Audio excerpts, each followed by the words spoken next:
on the journey of this NDIS review and what we want to achieve and the delivery of the choices and the promises of NDIS, what things should be changing at three different levels, from the government, which is and the providers and the participants? For the participants, they don't need to do anything differently. We just need to make sure that we're actually doing more work around supporting them around good information so they can actually make better decisions.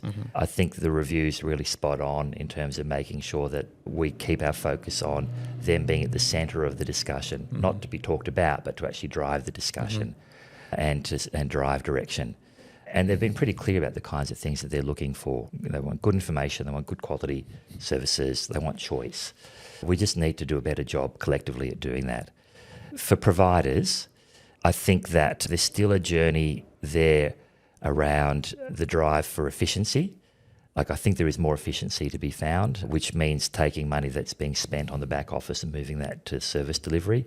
I don't think there's a lot more to be found. If you actually look, they've worked quite hard to get for every dollar they receive, the dollar spent on people with disability, that's improving over time. So they're doing that work. There's more of a journey there. I do think that the way the pricing is set up at the moment, if that doesn't change, that market consolidation is inevitable. We're going to see more mergers. I'm not seeing many acquisitions. More mergers. The marriage of like-minded kind of organisations.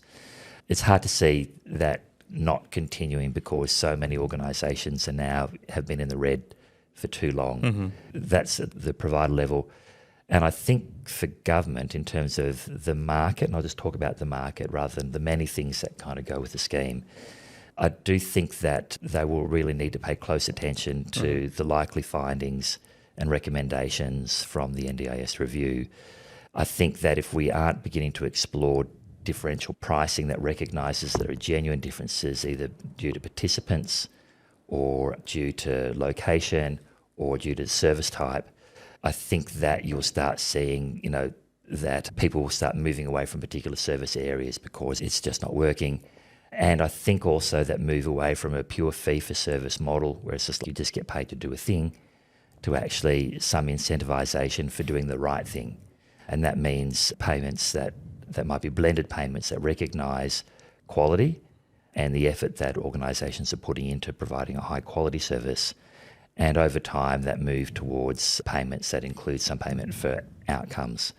And I think that will be really instrumental in driving better outcomes overall, because the moment you actually are asking people to demonstrate that they've actually made a difference in somebody's life, that's a really good question to ask.